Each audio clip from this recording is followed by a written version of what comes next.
این دستگاه هیچ مشابهی تو ایران نداره. این وای فای دستگاه هستش، نمای داخلی دستگاه که چراغ میفته و میتونید مواد غذایی رو ببینید توی چه پختی. مراحل اتصال به اپلیکیشن اختصاصی تیوارکس 1077 و رسپی های اختصاصیش که هزاران مدل غذا میتونید باهاش درست بکنید. مخزن آب دستگاه که اینجا دستگاه به صورت اتوماتیک و به صورت دستی غذا رو براتون بخارپز میکنه. نگاه کنید، بخار شما ببین از دستگاه داره خارج میشه. سورپرایز داریم هنوز. دستگاه الان داره با تمام قدرت کار میکنه ولی هیچ صدایی نیست توی ویدیو، هیچ صدایی. بی صدا ترین سرخکن دنیا. المنت پایین.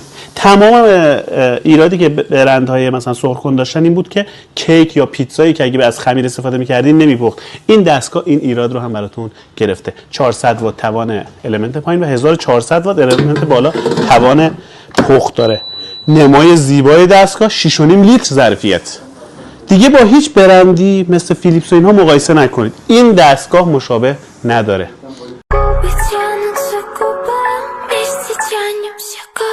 Я ставлю чувства на минимум, пульса на минимум.